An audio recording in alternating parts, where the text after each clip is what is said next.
Kisah unik pebulu tangkis Filipina, Jamal Ahmad Pandi, yang sering dianggap pemain Indonesia menarik untuk kami ulas. Hal ini tak lepas dari nama Jamal yang familiar dengan Indonesia. Ya, pebulu tangkis Filipina, Jamal Ahmad Pandi, menarik banyak perhatian di ajang badminton Asia Junior Championship 2024. Pasalnya namanya yakni Jamal, sering dianggap sebagai pemain Indonesia. Nama Jamal mulai diperhatikan ketika di ajang Bergu BACC 2024, Indonesia bertemu Filipina di babak fase grup. Jamal turun di partai tunggal putra dan ganda campuran, ditambah ia mampu merepotkan wakil tanah air. Tak heran, Jamal kerap dianggap pemain Indonesia atau pemain keturunan yang lahir di Filipina. Menanggapi hal tersebut, pemain kelahiran 10 Agustus 2007 itu justru merasa bangga karena dikenal publik tanah air sebagai pemain Indonesia. Namun, Jamal menegaskan bahwa ia adalah orang Filipina asli. Hanya saja ia memang lahir dari keluarga muslim di wilayah Mindanao, yang memang dikenal sebagai daerah muslim di Filipina. Saya merasa sedikit senang dikenal sebagai orang Indonesia, karena bulu tangkis di Indonesia berkembang baik. Saya sedikit bangga, mereka pikir saya orang Indonesia, padahal sebenarnya saya adalah muslim dari Filipina, Mindanao, kata Jamal kepada MNC Portal Indonesia di Kor Amorogo, Yogyakarta.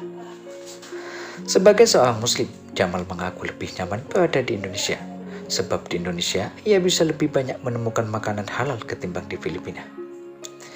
Di sini lebih mudah menjadi muslim dari di Filipina, karena di sini bisa menemukan banyak makanan yang halal. Sedangkan di Filipina, kita tidak bisa mempercayai mereka soal makanan, ucap pemain berusia 16 tahun itu.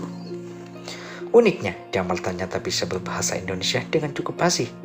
Ia kerap menggunakan bahasa Indonesia ketika bertemu orang Indonesia, termasuk staf atau petugas di turnamen BACC 2024. Jamal pun mengaku belajar bahasa Indonesia karena sering datang ke tanah air, di mana beberapa tahun ke belakang hingga tahun ini, pemain bertangan kidal itu sering berlatih ke Indonesia di klub PP Jarum dan PP Jaya Raya. Saya bisa sedikit bahasa Indonesia karena saya selalu berlatih di PP Jarum dan Jaya Raya. Saya mendengarkan teman-teman saya di Jarum. Saya mendengarkan mereka dan mempelajarinya, soalnya beberapa kata bahasa Indonesia dan Filipina sama saja, tambah Jamal. Sayangnya, langkah Jamal di nomor individu BACC 2024 harus terhenti lebih awal. Pada sektor tunggal putra, ia tersingkir di babak 32 besar. Sedangkan di sektor ganda campuran, kandas di babak 64 besar. Namun, di usia yang masih muda, ia berharap meraih hasil maksimal lagi di edisi turnamen junior berikutnya. Segera saya berharap bisa mencapai final di Asia Junior Championship edisi berikutnya. Jadi semoga saya bisa kembali ke Filipina dan belajar lebih keras, ucap Jamal. Jamal pun memiliki dua idola di bulu tangkis, yakni Lindan dan Anthony Sinsuka Ginting.